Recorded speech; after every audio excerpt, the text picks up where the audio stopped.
Thank you for being here. My name's Chloe Atreya. I'm here with Dr. Kit Wong, and you to send us questions through the chat. We'll try to get through some questions as possible. Thank you. Dr. Wong, do you want to start off? Yeah, definitely. Thank you. So yeah, regarding the last comment on the cross versus magic strategy for G-junction adenocarcinoma, again, this was really for G-junction cancers. Obviously, esophageal cancer, we know cross is standard, but the new agents trial really address G-junction cancer where you could really treat with cross or magic strategy. And it's interesting that overall survival was similar. It's possible that the cross might impact more on local recurrence rates, so it doesn't affect overall survival despite the better pathologic response seen with radiation. Great. And I received a question about patients with microsatellite unstable cancers and use of a checkpoint inhibitor with or without a CTLA-4 inhibitor. So for instance, the use of pembrolizumab versus the combination of nivolumab and ipilimumab. Maybe in the future we'll have a nivolumab bifunctional agent. But I think that question is still outstanding based on the results that we have from the Keynote trial, Keynote 177. I would be inclined to start with pembrolizumab because I think those results are more robust than the nivo-ipi results in first line that we have currently. There's also more potential for more toxicity with the addition of ipilimumab. So I would say as of 2021, I would start in the first line with pembrolizumab. Maybe next year we'll have an update to the data on which patients may benefit from ipilimumab, or if patients who progress on pembrolizumab may benefit from addition of a CTLA-4 inhibitor.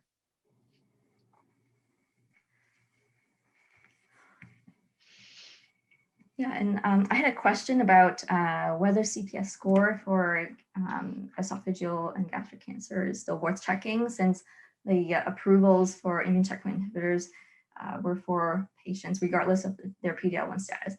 In my practice, I think it's still useful to get it, even though I can get the immune checkpoint inhibitor. I think it helps to stratify patients' risk for progression. It just sort of prepares you for. It's also helpful to have a discussion with the patient, about sort of what to expect potentially in terms of response from their treatment.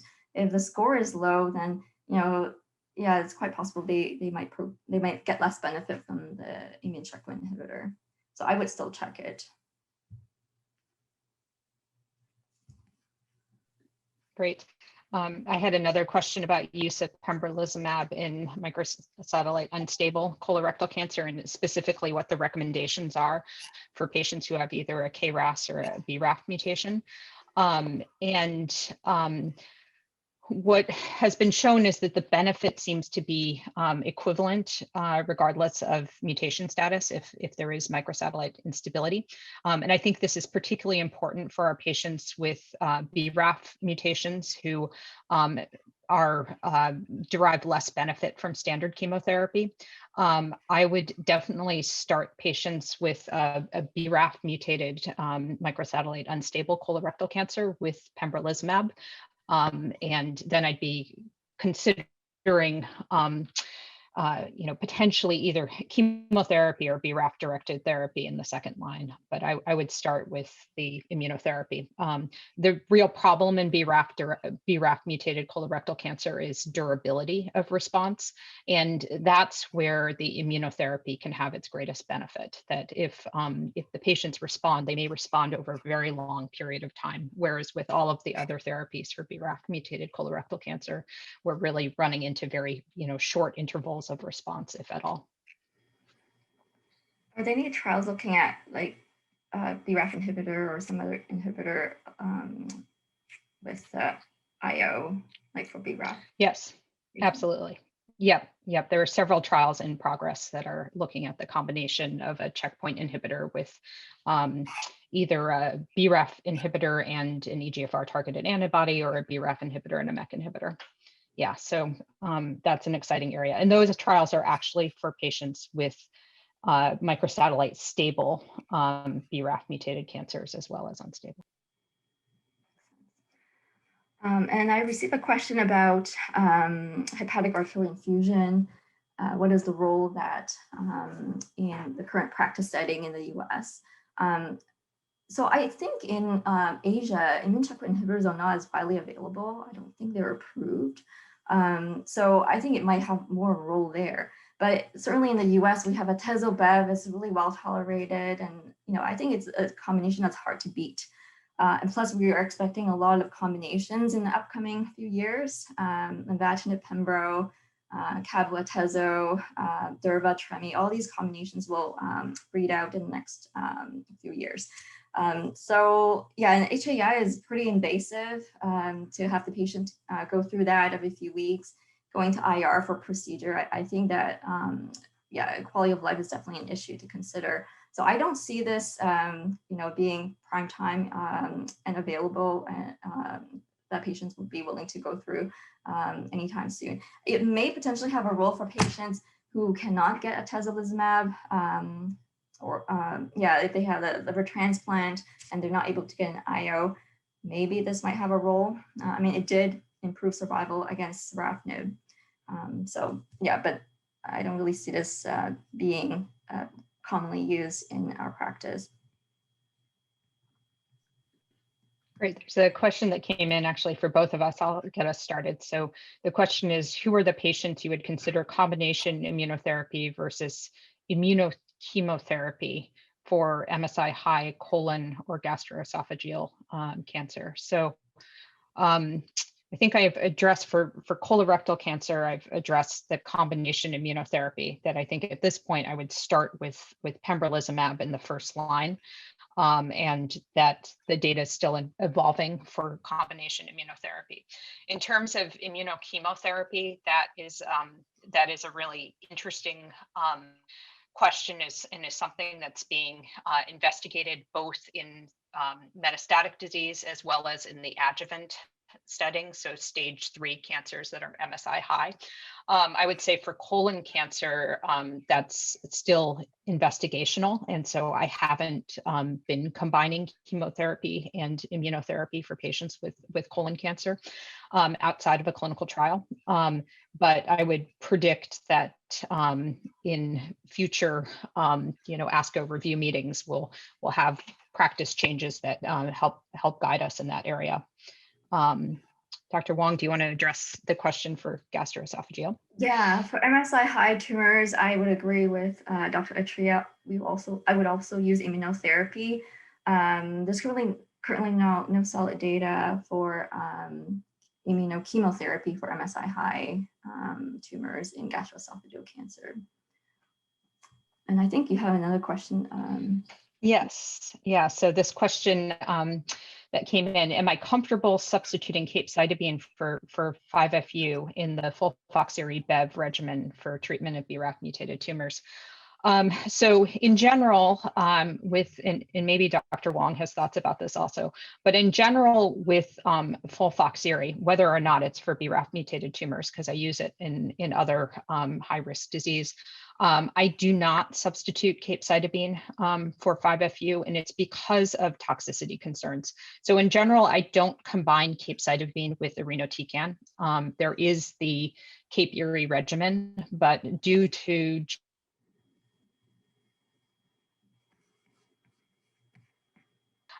I don't, and I definitely find that Capox in a US population is more toxic than Folfox.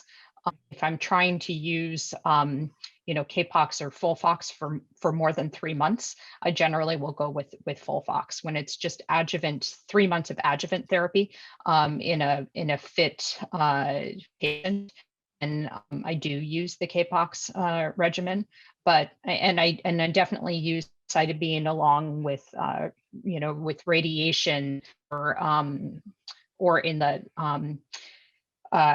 maintenance setting. But I've really found that combination of Cape Cider Bean with other cytotoxic drugs really increases toxicity, and it's hard to get patients through. Yeah, and I completely agree with Dr. Atreya. I also rarely use the loadout or Cape Cider Bean with irinotecan. I had 2 patients who really wanted that because they wanted to avoid a pump. They were able to tolerate, but those were exceptional, like young, very fit patients. But in general, I would shy away from Cape Cider Bean with irinotecan.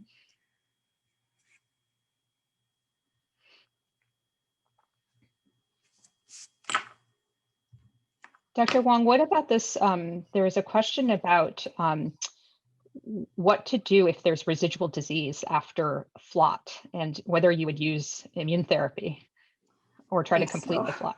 Yeah. So tough question. Right. Yeah. I think that I assume the question is referring to pathologic residual disease, not like metastatic residual disease. If the patient has metastatic disease, then you would obviously switch to a metastatic regimen.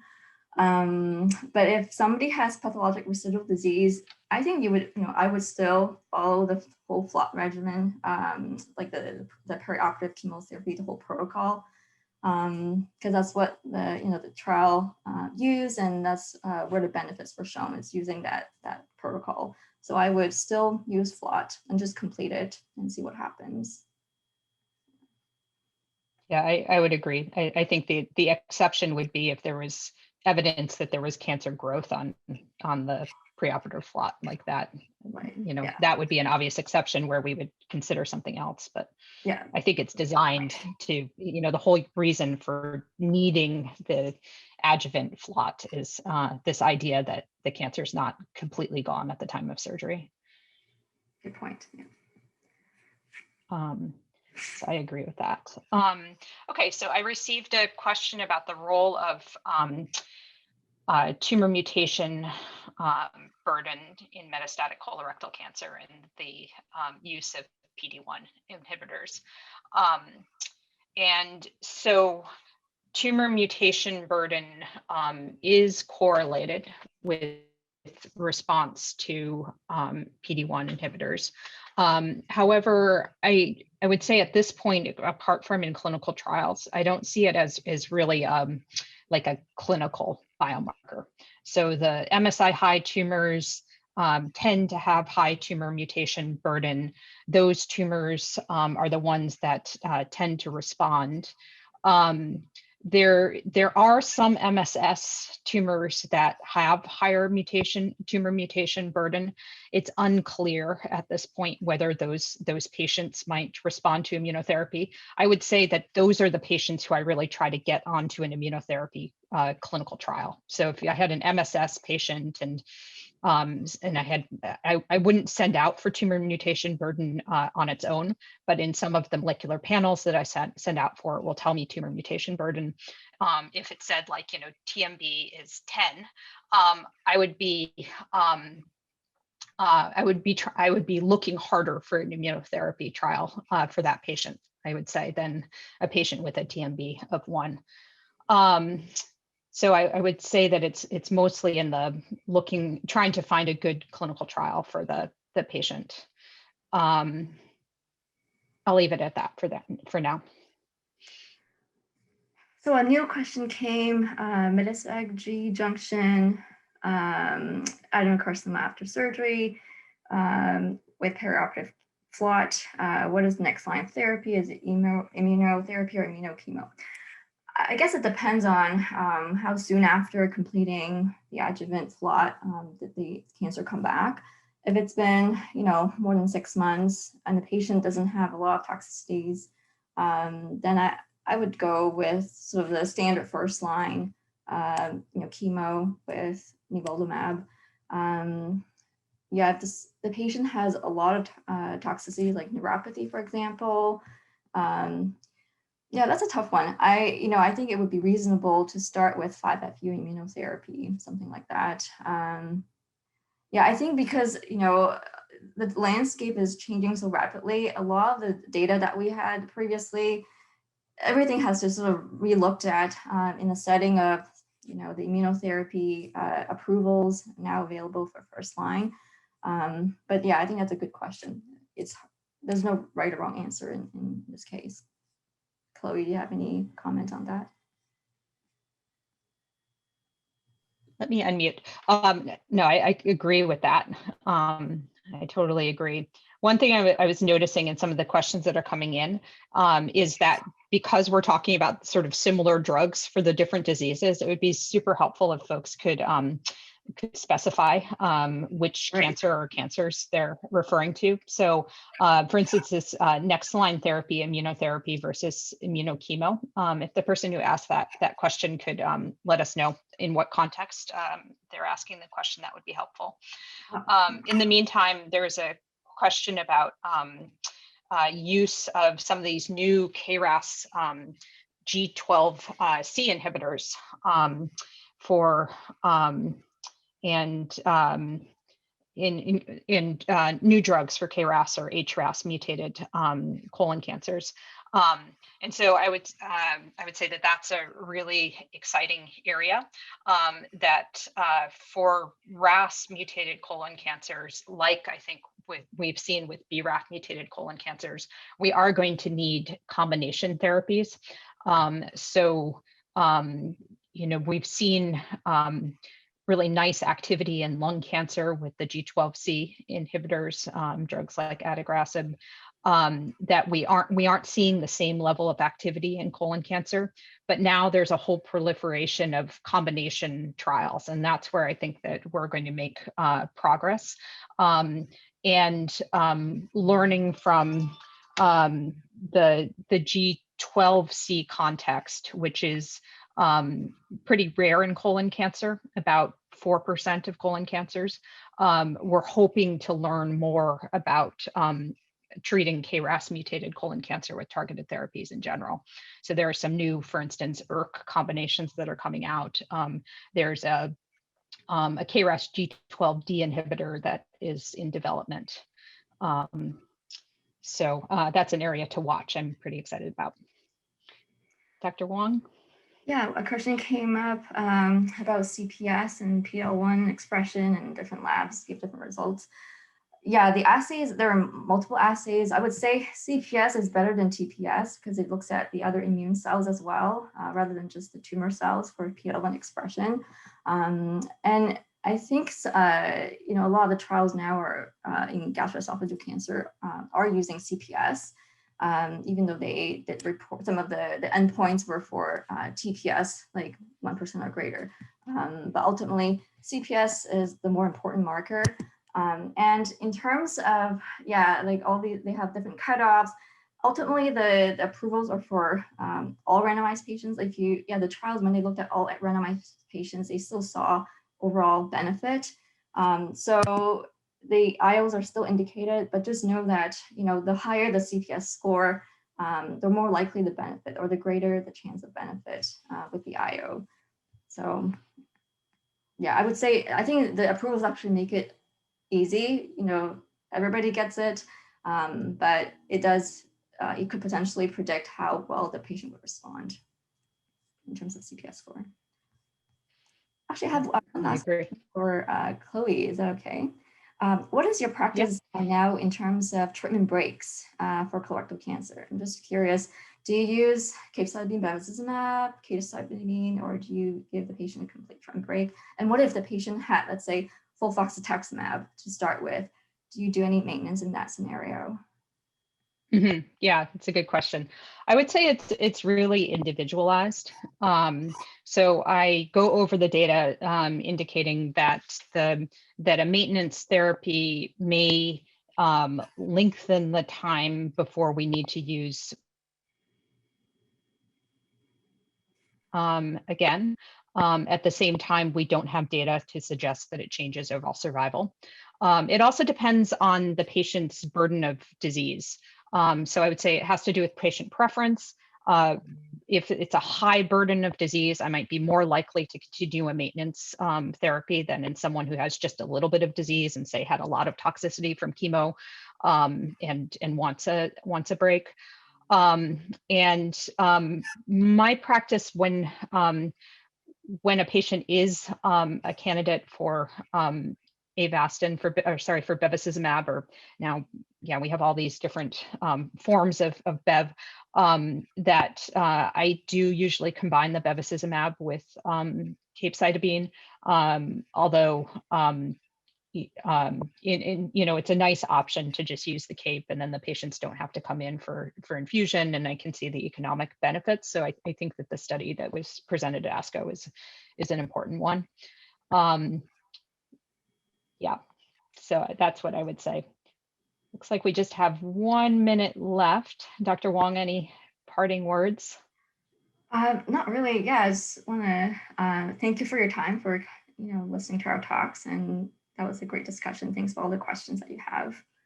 And yeah, now I think you guys have a break, and yeah, I think you guys get to earn points towards the Engage and Win giveaway by chatting with industry representatives in exhibit hall. Oh, one more question. Fortunately, I think we might be out of time, but maybe there's a way that we can try to answer offline. Thank you so much, everybody. Have a good day.